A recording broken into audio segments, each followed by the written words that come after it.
Du Sénégal, rebonjour à vous tous et bienvenue à ce journal. Le chef de l'État, Macky Sall, décide de la création d'une entité stratégique consultative chargée de faciliter le dialogue entre l'État et les collectivités locales. Cette entité aura pour mission d'assurer le suivi de ce dialogue et c'est ce que nous apprend le communiqué du Conseil des ministres tenu hier au Palais de la République. Et pour le chef de l'État, il faut impulser et accompagner le processus de rénovation du dialogue entre l'État et les collectivités locales et entre les collectivités locales elles-mêmes en vue de bâtir des consensus territoriaux dynamiques et des partenariats crédibles pour le bien-être des populations.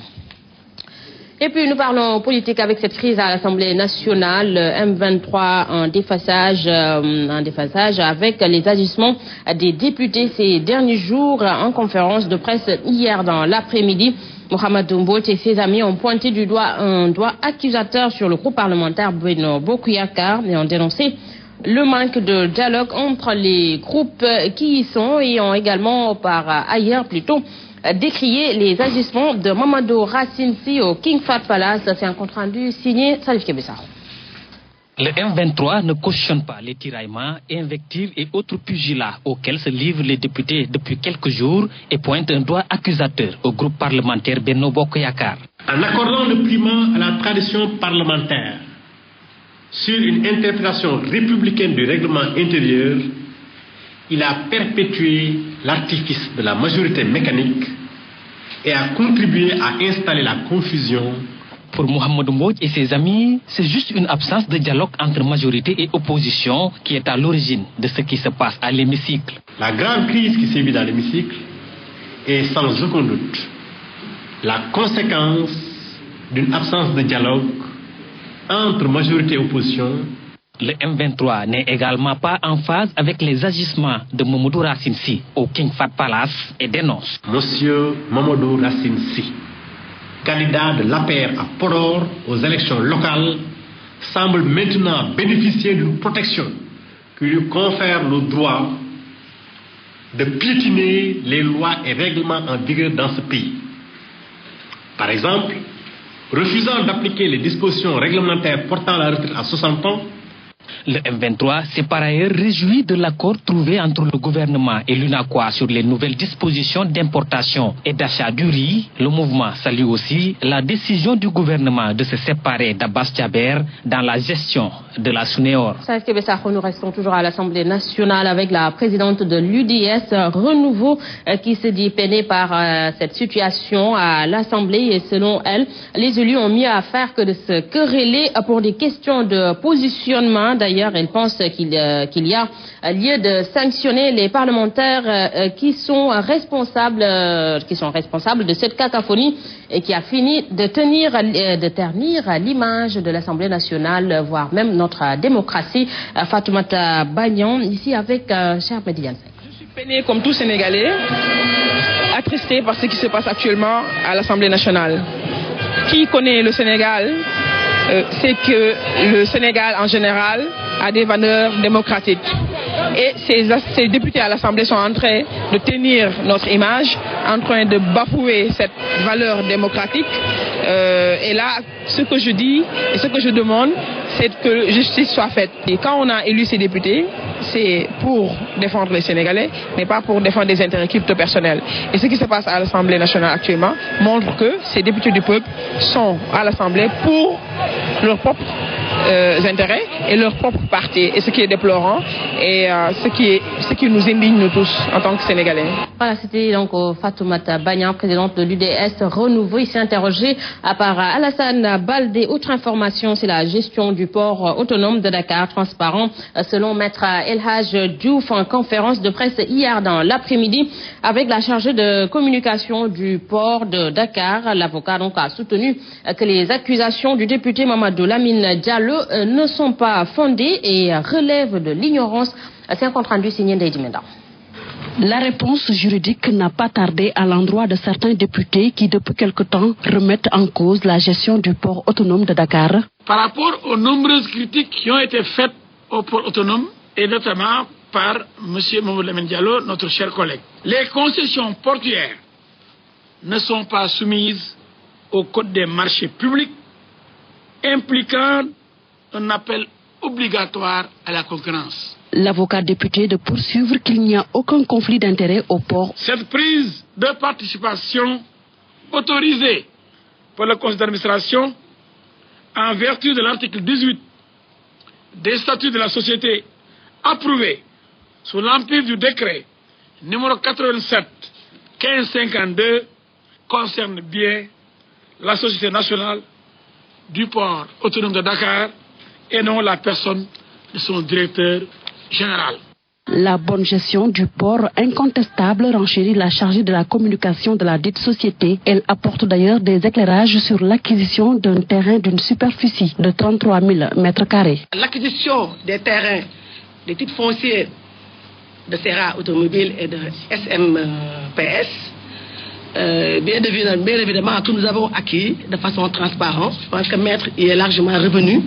Et vous aurez également la documentation. Une plainte n'est pas écartée si des attaques contre le docteur Cheikh Kanté se poursuivent, prévient El Hadj Diouf, qui a loué le leadership de l'actuel DG du port. Et nous restons avec Maître El Hadj Diouf qui estime que le président Macky Sall doit régler le cas Moustapha Cissé Lo qui ne cesse d'attaquer le DG du port. L'avocat pense d'ailleurs que ces attaques sont d'ordre personnel. Ici ses propos.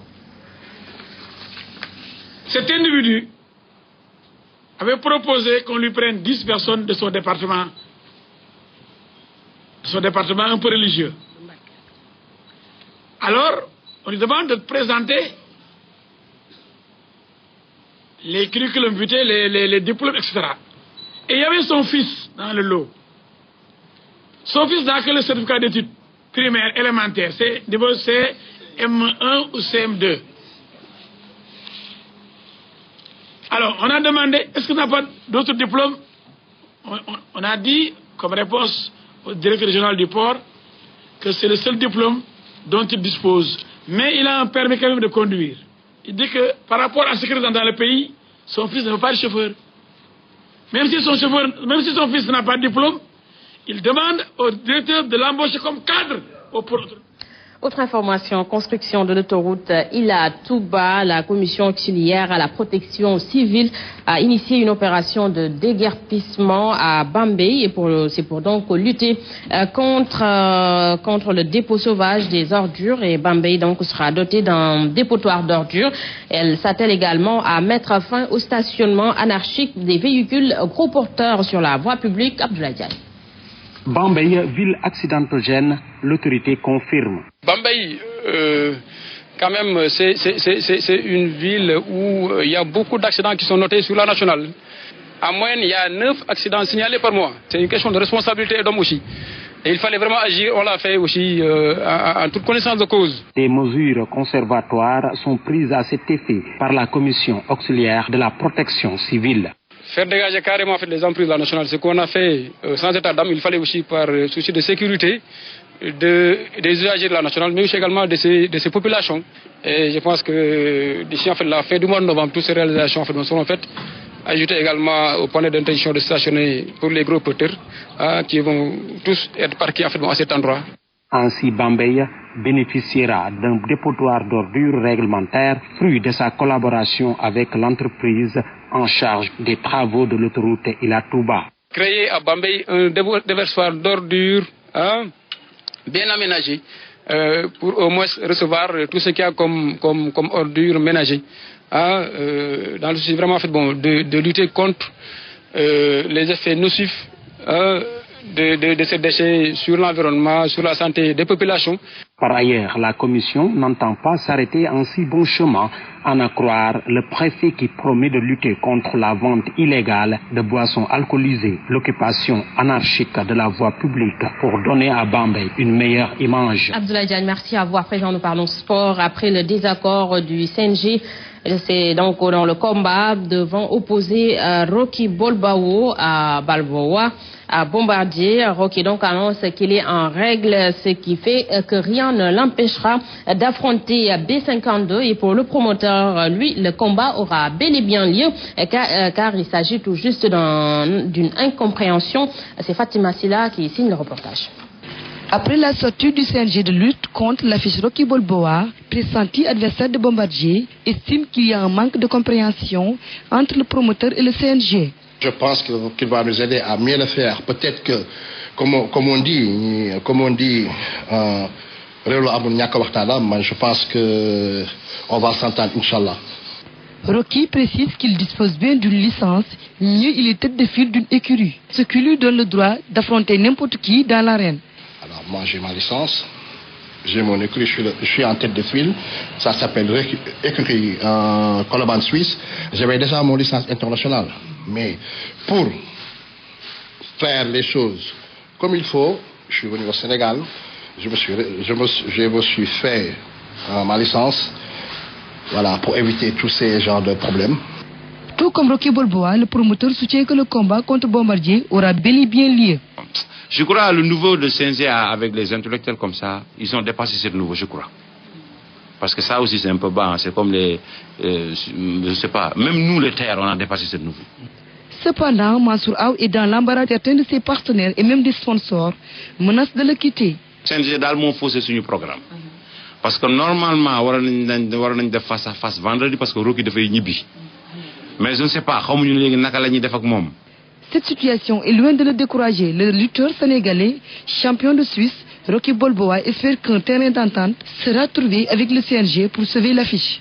Fatima Silla, certainement ils vont trouver un terrain d'entente. Et puis nous parlons de l'actualité internationale avant de boucler ce journal. C'est l'armée nigérienne qui a pour la première fois déployé des moyens aériens pour neutraliser des insurgés de Boko Haram. C'est dans le sud-est du Niger. Elle n'annonce pas de bilan pour l'heure et ces frappes ont visé une zone proche du village de Dagaya où des éléments des forces de Niger sont tombés dans une embuscade avant-hier. Embuscade donc qui a fait un mort dans les rangs des soldats nigériens. Toujours sur l'international, plusieurs centaines de policiers allemands ont participé hier à une série de perquisitions visant un réseau international de passeurs à travers 3 États-régions et ont arrêté son cerveau présumé selon la police et le parquet. Les personnes appréhendées sont accusées de délivrer de faux papiers d'identité à des migrants souhaitant gagner l'Allemagne en France. Un jeune marin français a également été arrêté dans le Nord, soupçonné d'avoir transporter des migrants de l'autre côté de la Manche. Voilà, messieurs, dames, c'est ici que se referme ce journal. À vous tous, merci d'avoir suivi. L'enfant continue sur la première télé urbaine du Sénégal. 7h30, Mambéinga et Ahmed Aïdara vous retrouvent pour la revue des titres en Wolof. 7h45, c'est le journal. Et tout de suite, Sainte-Côte s'installe dans Saint-Gilles. Quant à moi, je vous retrouve à 13h pour le flash d'information. Bon, à tous, bonne journée. Au revoir.